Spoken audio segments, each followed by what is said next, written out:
નમસ્કાર ખેડૂત મિત્રો, સૌરાષ્ટ્ર માર્કેટ યાર્ડના રોજના ભાવ જાણવા માટે અમારી ચેનલ સબસ્ક્રાઈબ કરો. જામનગર માર્કેટ યાર્ડ 1/12/2025ના રોજ બાજરો 360 થી 425, ત્યારબાદ ઘઉં ટુકડા 470 થી 550. ત્યારબાદ વાત કરીએ આપણે તો મગ 1240 થી 1510 રૂપિયા. ત્યારબાદ ચોળીની વાત કરીએ તો 1300 થી 1530. ત્યારબાદ વાત કરીએ આપણે મેથીની તો 400 થી 450. ત્યારબાદ વાત કરીએ આપણે ચણાની તો 975 થી 1080. ત્યારબાદ વાત કરીએ સફેદ ચણાની તો 1050 થી 1560. ત્યારબાદ વાત કરીએ મગફળી ઝીણી 1000 થી 1275. ત્યારબાદ મગફળી જાડી 900 થી 1245.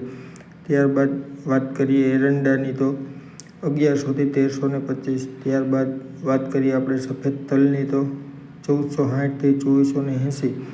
ત્યારબાદ વાત કરીએ રાયડાની તો 900 થી 1086 રૂપિયા. ત્યારબાદ વાત કરીએ આપણે સૂકા લસણની તો 550 થી 1145. કપાસની વાત કરીએ આપણે તો 1000 થી 1250. સબસ્ક્રાઈબ કરવાનું ભૂલશો નહીં. જીરુની વાત કરીએ આપણે તો 2900 થી 4040 રૂપિયા. ધાણાની વાત કરીએ તો 1805 થી 1895. ત્યારબાદ ડુંગળીની વાત કરીએ તો 30 થી 200. ત્યારબાદ સોયાબીનની વાત કરીએ તો 700 થી 900. ધન્યવાદ.